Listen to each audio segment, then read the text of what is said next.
जाँ बहक हो गया। पुलिस ने मुल्जिमान की तलाश शुरू कर दी है। एहलकारों को पकड़ने के लिए छापे मारे जा रहे हैं। पुलिस इस वक्त मुल्जिमान को तलाश कर रही है।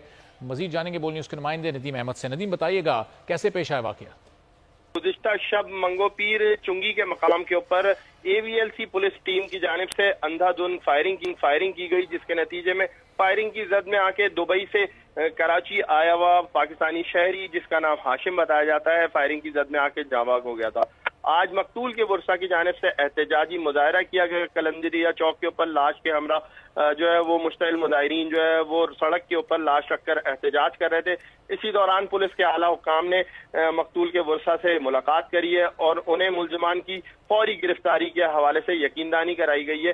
इस सारी सूरत हाल के बाद हाशिम के जो वर्सा थे वो उसकी लाश लेकर कब्रिस्तान रवाना हो गए, जहाँ इसकी तदफीन का अमल मुकम्मल कर लिया गया है। दूसरी जानिब AVLC पुलिस के SSP अब्दुल रहीम शिराजी ने इस हवाले से दावा किया है कि जल्द ही वाक़े में मुलविस पुलिस एहलकारों को गिरफ्तार कर लिया जाएगा। जी, बहुत शुक्रिया नदीम अहमद अपडेट करने के लिए।